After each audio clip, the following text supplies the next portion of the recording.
Bonjour à tous et bonne année. Je me propose aujourd'hui de vous présenter une vidéo sur l'intérêt de transformer une SARL, donc une société à responsabilité limitée, en SAS, une société par action simplifiée.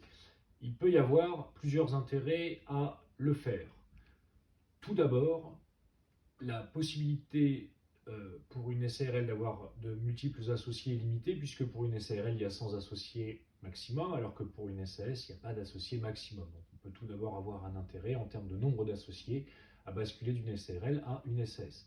Ensuite, en termes de couverture sociale du dirigeant, le dirigeant est mieux protégé en étant en SAS. Alors ça a un coût, puisque ça coûte plus cher en termes de cotisation sociale, mais on passe du régime du travailleur indépendant au régime général en étant assimilé salarié, et donc il y a une meilleure cotisation et donc une meilleure protection sociale pour le dirigeant de l'entreprise. Autre avantage, en basculant sur une SAS, on a la possibilité de créer ce qu'on appelle des BSPCE pour fidéliser les salariés. On peut effectivement leur donner des BSPCE, ce qui permet de les fidéliser, de les motiver au travail pour espérer un gain à moyen ou long terme.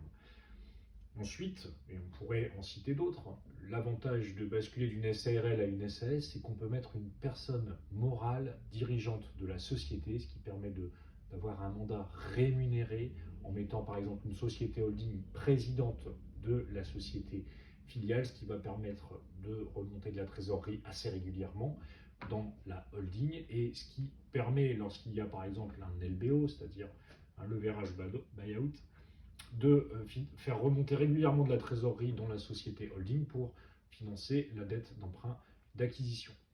Voilà pour aujourd'hui, j'aurais pu être un petit peu plus long sur l'explication, mais je pense que ces premiers éléments sont assez intéressants sur l'intérêt de basculer d'une SARL à une SAS. Je vous dis à très bientôt.